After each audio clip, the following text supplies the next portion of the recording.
Ayang, nak. Kenapa parking sini?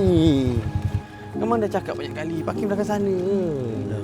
Kan ni dah jauh dah kan? Macam ni ayah tak payah hantar lagi lah. Besok tak payah hantar lagi lah.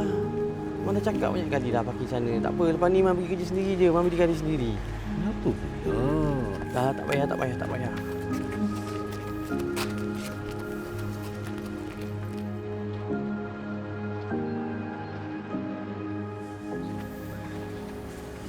Kau datang naik apa ni? Tiba-tiba je sampai. Kereta sana bapak aku hantar. Kereta? Mana? Tak nampak pun. Dah balik lah bapak aku. Dia sibuk sikit lah. Ada meeting.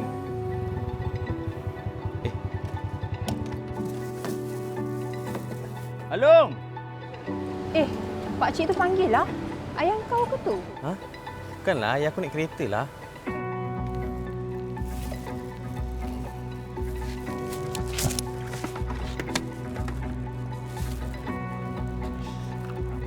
Pakcik tu dia ke sini weh. Dia cari siapa tu? Biasalah tu, ada lah tu anak dia kerja sini juga. Betul, tu bukan ayah kau? Bukanlah Dian, bapak aku naik kereta lah. Mana ada bapak aku naik motor. Kau ni pun agak-agak lah. Kejap. Kalau nak kaligrafi eksklusif yang cantik macam ni dan macam ni, datang Galeri Dian seminggu ni juga. Alung, ni. Pakcik, ni salah orang ni. Salah orang. Ya. Pakcik minta maaf, pakcik salah orang. Pakcik ingat ke anak pakcik tadi? Pakcik minta maaf.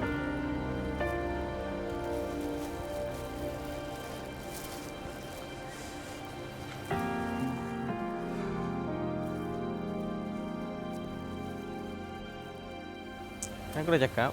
Dah, jom masuk kerja. Allahu Akbar.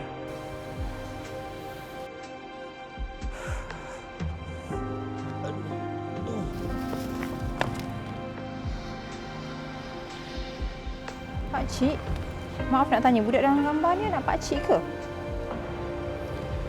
Dulu, dia memang anak pakcik. Dulu, maksud pakcik?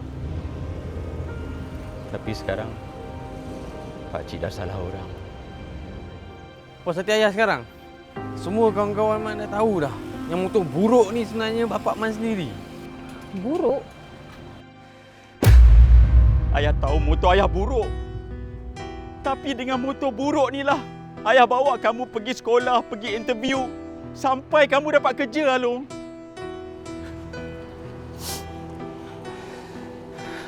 Ayah tak pernah malu bawa kamu naik motor ni. Tapi tak sangka, bila kamu dah besar, kamu malu nak mengaku ayah ni ayah kamu, Alung.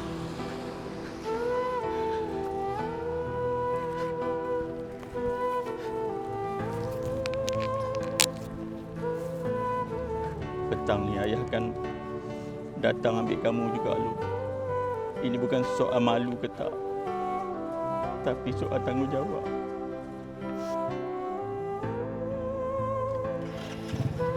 Ayah.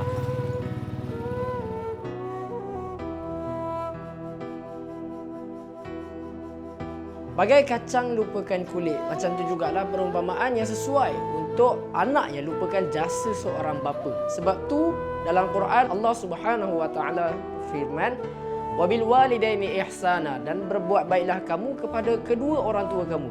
Hadis sendiri pun meriwayatkan Nabi sallallahu alaihi wasallam bersabda, kemurkaan Allah Subhanahu wa taala terletak pada kemurkaan kedua orang tua kamu, dan keredaan Allah Subhanahu wa taala terletak pada keredaan kedua orang tua kamu. Jadi dalam dunia ni, kalau kita masih ada lagi sifat nak membangga diri ataupun nak bongkak terhadap mak ayah kita, kita kena ingat, tanpa mereka tak adanya kita dekat dunia ni. Selagi kita masih bernyawa, selagi orang tua kita masih ada, berbuat baiklah kepada mereka, taatlah kepada mereka dan berbaktilah kepada mereka. Kerana insya-Allah asbab kita berkhidmat untuk kedua orang tua kita, insya-Allah akan menjadikan kita seorang penghuni syurga yang disayangi oleh Allah Subhanahu Wa Taala di dunia dan juga di akhirat nanti. Jadi abang, kalau nak dapatkan item yang eksklusif macam dekat belakang Apek ni ataupun yang macam ni juga, terus set appointment dengan kita, datang galeri kita sebab special promotion untuk walk-in sahaja. Jadi abang ingat nak cari dekat mana? Dian Signature HQ, penuhi rumah dengan kalimah apa-apa Allah nombor 1.